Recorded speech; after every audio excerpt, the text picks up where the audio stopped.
अस्सलामुअलैकुम दोस्तों, कैसे हैं आप लोग। उम्मीद है आप लोग खैरियत से होंगे। आज मैं फिर से हाजिर हुआ हूँ कोरल ड्रा की एक नई वीडियो के साथ, जिसमें हम सीखेंगे कोरल ड्रा का ट्यूटोरियल नंबर 3 यानी सबक नंबर 3। तो चलिए शुरू करते हैं। ये हमारा कोरल ड्रा खुला हुआ है। कोरल ड्रा के ऊपर पहले 2 वीडियोस मैं बना चुका हूँ। पहला वीडियो में मैंने टूल्स इंट्रोडक्शन के बारे में बताया है, यानी ये जो किनारे आप टूल बार देख रहे हैं इसके बारे में मैंने बताया है। ये देखिए, ये जो किनारे टूल बार हैं इसके बारे में मैंने बताया था आपको, और ऊपर जो मेन्यू बार है, मेन्यू बार के बारे में बताया था, प्रॉपर्टी बार, इन सब के बारे में मैंने बताया था। और जो दूसरा सबक है, दूसरे सबक में पेज सेटअप के बारे में बताया था, यानी आप कोरल ड्रा के अंदर रहते हुए मुख्तलिफ पेज कैसे बनाएंगे और उन पेजेस में कैसे काम करेंगे। अगर मुझे एक साथ कई सारे काम करने हैं, जैसे बैनर बनाना हो या लोगो बनाना हो, तो कोरल ड्रा के अंदर बगैर किसी डिज़ाइन को क्लोज करते हुए आप दूसरे डिज़ाइन कैसे बनाएंगे। और ये हमारा तीसरा वीडियो है, जिसमें हम कोरल ड्रा के एक बहुत ही अहम और बहुत ही ज़रूरी टूल के बारे में सीखेंगे, जिसे शेप टूल कहा जाता है। ये देखिए, जो दूसरे नंबर पर आप देख रहे हैं, ये शेप टूल है। ये बहुत ही अहम टूल है। अगर आपने इस टूल को मिस कर दिया, अगर आपने इसे नहीं सीखा, तो फिर आपका कोई भी डिज़ाइन मुकम्मल नहीं होगा। तो बहुत ही ज़रूरी टूल है। मैं आपसे दरख्वास्त करता हूँ कि आप इस वीडियो को लास्ट तक देखिए बग़ैर स्किप किए हुए, ताकि ये टूल आपको पूरी तरह से समझ में आ जाए। तो चलिए पहले हम एक रेक्टेंगल बनाते हैं। ये देखिए, मैंने एक रेक्टेंगल बनाया है। अब इस पर क्लिक करके मैं जैसे शेप टूल पर क्लिक करूंगा तो देखिए इस बॉक्स के चारों तरफ एक डॉट जैसा निशान बन गया है। ये देखिए चारों तरफ। अब किसी भी डॉट पर हम किसी भी डॉट पर अगर क्लिक करके हम अंदर की तरफ खींचेंगे तो ये देखिए एक राउंड सर्कल बन गया है। ये देखिए बिल्कुल राउंड हो चुका है। पहले ये एक रेक्टेंगल था, लेकिन अब राउंड हो चुका है। ये राउंड सर्कल बनाने का एक और तरीका है। ये देखिए, आप किनारे देख रहे हैं, ये नीचे की तरफ, ये एलिप्स टूल कहा जाता है। अगर आप यहाँ पर क्लिक करके कंट्रोल दबाकर अगर आप इसे बनाएंगे तो ये देखिए बिल्कुल राउंड हो चुका है। और अगर बगैर कंट्रोल दबाए हुए करेंगे तो ये देखिए ये बिल्कुल गोल नहीं होगा। आप इसे कस्टम साइज पर सर्कल बना सकते हैं। तो ये सर्कल बनाने के 2 तरीके हैं। एक जो मैंने बताया, रेक्टेंगल बनाकर शेप टूल के ज़रिए से बना सकते हैं, और दूसरा इसके ज़रिए से बना सकते हैं। चलिए, ये तो हो गया बगैर कन्वर्ट टू कर्व के। लेकिन अगर आप इसे कन्वर्ट टू कर्व करेंगे तो फिर देखिए, कन्वर्ट टू कर्व करके अगर शेप टूल के ज़रिए से मैं इसे बनाऊंगा तो कितने कमाल के शेप्स इसमें बनते हैं। आप किसी भी तरह का शेप इसमें बना सकते हैं। अगर कन्वर्ट टू कर्व कैसे होगा, कई तरीके हैं, 2-3 तरीके हैं बनाने के, कन्वर्ट टू कर्व करने के किसी भी ऑब्जेक्ट को। सबसे पहला ये है कि आप इस पर राइट क्लिक कीजिए।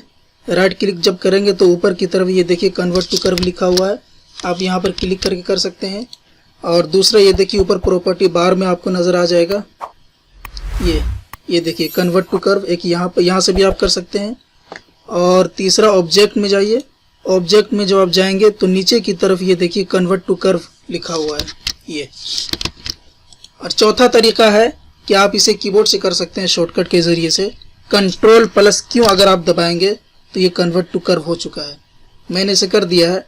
अब कन्वर्ट टू कर्व करने के बाद अगर शेप टूल पर क्लिक करेंगे तो ये देखिए ऐसा नज़र आ रहा है जैसे कुछ ख़ास फ़र्क नहीं हो रहा है। लेकिन जब मैं इस पर क्लिक करूँगा, जैसे देखिए मैं ये जो कोने वाला डॉट है, ये देखिए मैं इस पर एक मरतबा क्लिक करूँगा। क्लिक करने के बाद आप इस पर राइट क्लिक कीजिए, टू कर्व कर दीजिए। तो जैसे टू कर्व करेंगे तो देखिए ऊपर की लाइन में 2 तरह के निशान डॉट बन चुके हैं। ये देखिए, एक यहाँ पर है, एक यहाँ पर है। तो इन दोनों में से जैसे ये वाला डॉट है, इसे पकड़कर अगर मैं ऊपर की तरफ करूँगा तो ये देखिए, तो ये एक तरह का शेप बन चुका है, कर्व हो चुका है।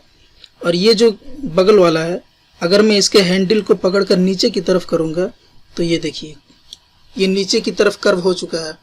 आप इसे जितना चाहते हैं उतना कर्व कर सकते हैं। इसे और ऊपर उठाएंगे तो और कर्व हो जाएगा। फिर इसको नीचे की तरफ करेंगे तो ये और ज़्यादा कर्व हो जाएगा। और इसी तरह से नीचे की तरफ आ जाइए, यहाँ पर अगर आप क्लिक करके राइट क्लिक कीजिए, टू कर्व करेंगे, देखिए नीचे भी यहाँ पर लाइन में दो तरह के डॉट बन चुके हैं, यहाँ नोड बन चुके हैं। इसमें भी अगर आप किसी एक को पकड़कर अंदर की तरफ ले जाएंगे तो ये देखिए ये भी कर्व हो चुका है। इसके बाद फिर इसे बाहर की तरफ ले आइए, ये देखिए यहाँ भी कर्व हो चुका है।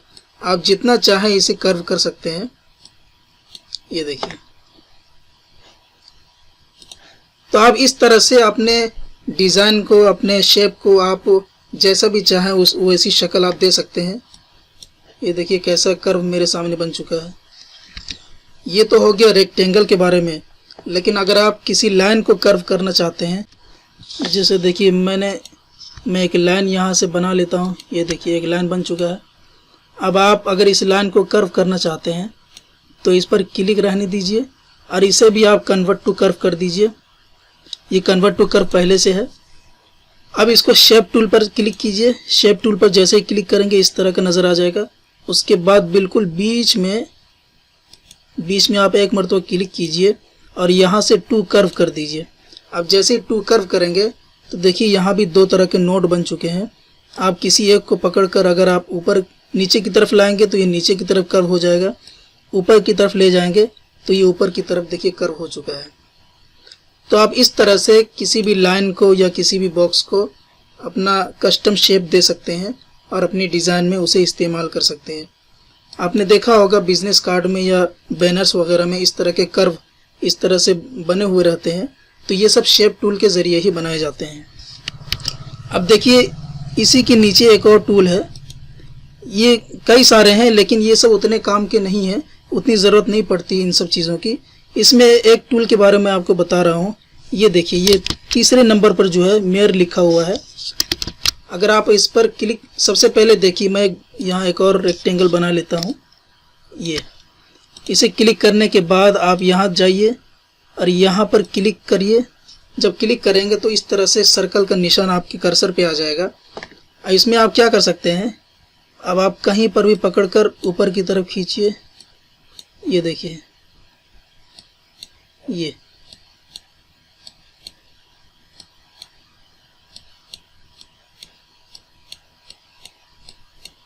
ये देखिए। तो इस तरह भी डिज़ाइन में इस तरह शेप्स की भी ज़रूरत कभी कभी पड़ जाती है, तो आप इसके ज़रिए से इस तरह बना सकते हैं। जैसे आपने कई मरतबा देखा होगा इसके ऊपर कुछ लिखा हुआ रहता है या फिर कुछ टेक्स्ट इसके अंदर बैठाते हैं कोई कलर वगैरह डालकर, तो आप ये यहाँ से बना सकते हैं इसको। ये उतना अहम नहीं है, इसकी उतनी ज़्यादा ज़रूरत नहीं पड़ती है, लेकिन जो शेप टूल है जो पहला नंबर पर है इसकी बहुत ज़्यादा ज़रूरत पड़ती है डिज़ाइनिंग में। अब चलिए दूसरे नंबर पर आते हैं। ये देखिए इसे कहा जाता है क्रॉप टूल।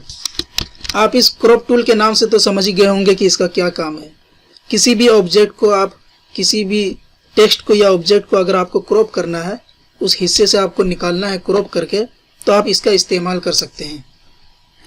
जैसे देखिए मैं एक फ़ोटो में दिखा रहा हूँ आपको।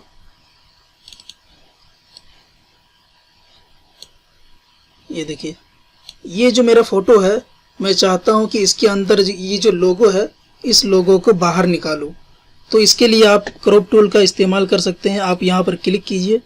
क्लिक करने के बाद इसको यहाँ पर जहाँ तक आपको निकालना हो, जहाँ से आपको काट के निकालना हो, आप वहाँ तक क्लिक कीजिए। क्लिक करने के बाद आप यहाँ पर देखिए क्रॉप का एक ऑप्शन आ चुका है। आप यहाँ पर जैसे ही क्लिक करेंगे या फिर इंटर दबाएंगे तो ये देखिए ये हमारा अलग हो चुका है। जिस चीज़ की हमें ज़रूरत थी वो यहाँ से निकलकर मेरे सामने आ चुकी है। तो आप इस क्रॉप टूल के ज़रिए से ये काम कर सकते हैं। और ठीक इसी के नीचे आप आ जाइए। ये देखिए ये इसकी उतनी ज़रूरत नहीं पड़ती है। अब ये जो तीसरे नंबर पर है वर्चुअल सेगमेंट डिलीट, आप इसके ज़रिए से किसी भी चीज़ को डिलीट कर सकते हैं। जैसे मैं आपको दिखा रहा हूँ, ये मैंने एक राउंड सर्कल बनाया। अब इसको ऊपर इसे मैंने यहाँ से इतना कॉपी कर लिया। अब मुझे इसके अंदर ये वाला हिस्सा चाहिए। मैं चाहता हूँ कि ये जो लाइन, इस सर्कल के अंदर ये जो लाइन मैंने बनाया है, सिर्फ ये लाइन अंदर रहे और ऊपर की तरफ ये जो लाइन नज़र आ रहा है ये यहाँ से हट जाए। तो आप इसको कैसे करेंगे, आप यहाँ पर क्रॉप टूल पर जाइए और यहाँ जो वर्चुअल सेगमेंट डिलीट लिखा हुआ है आप यहाँ पर क्लिक कीजिए। क्लिक करने के बाद देखिए एक चाकू की तरह निशान बनकर आ चुका है। अगर आप जैसे मुझे ये डिलीट करना ऊपर वाला हिस्सा, तो आप जैसे ही यहाँ पर इसको लेकर जाएंगे तो ये देखिए इसका शेप तुरंत बदल चुका है। देखिए, ये देखिए बिल्कुल खड़ा हो चुका है। तो आप जैसे ही इस तरह का निशान बनकर आ जाए तो आप यहाँ पर एक मरतबा क्लिक कीजिए, तो ये देखिए ये ऊपर की तरफ गायब हो चुका है। यानी ऊपर जो मुझे नहीं चाहिए था वो वहाँ से गायब हो चुका है और ये नीचे वाला मेरे पास मौजूद है। अब चलिए एक और टूल के बारे में हम देखते हैं। यहाँ पर जो आप क्लिक करेंगे तो सबसे नीचे की तरफ इरेज़र टूल है। नाम से पता चल रहा होगा आपको, इरेज़र यानी किसी चीज़ को मिटा देना। इसे हम कैसे इस्तेमाल करेंगे, जैसे ये हमारा फ़ोटो है एक, मुझे इसके अंदर से ये वाला लोगो ख़त्म करना है। मैं चाहता हूँ कि ये लोगो यहाँ से हट जाए, तो उसके लिए आप इसका इस्तेमाल कर सकते हैं। आप यहाँ क्लिक कीजिए, इरेज़र टूल पर जाइए और यहाँ पर जाने के बाद इसे आप यहाँ से इरेज़ कर दीजिए। ये देखिए ये ख़त्म हो चुका है। और उसके बाद आप यहाँ पिक टूल पर क्लिक कीजिए, तो ये देखिए वो लोगो यहाँ से हट चुका है। ये देखिए ये, तो आप इसके ज़रिए से इसका इस्तेमाल कर सकते हैं। तो आज के वीडियो में बस इतना ही दोस्तों। उम्मीद है ये वीडियो आपको बहुत पसंद आया होगा। अगर आपको पसंद आया हो तो लाइक कीजिए, शेयर कीजिए, सब्सक्राइब कीजिए। अगर आप हमारे चैनल पर नए हैं तो सब्सक्राइब ज़रूर कीजिए। कोरलड्रा वगैरह, कोरलड्रा, इम्पेज, इसी तरह से वर्ड, एक्सेल, ये सब सीखना चाहते हैं तो हमारे चैनल को सब्सक्राइब कीजिए। इंशाल्लाह एक एक करके सारे सॉफ्टवेयर के ऊपर मैं वीडियो बनाऊंगा। तो चलिए फिर मिलते हैं अगली वीडियो में। अस्सलाम वालेकुम।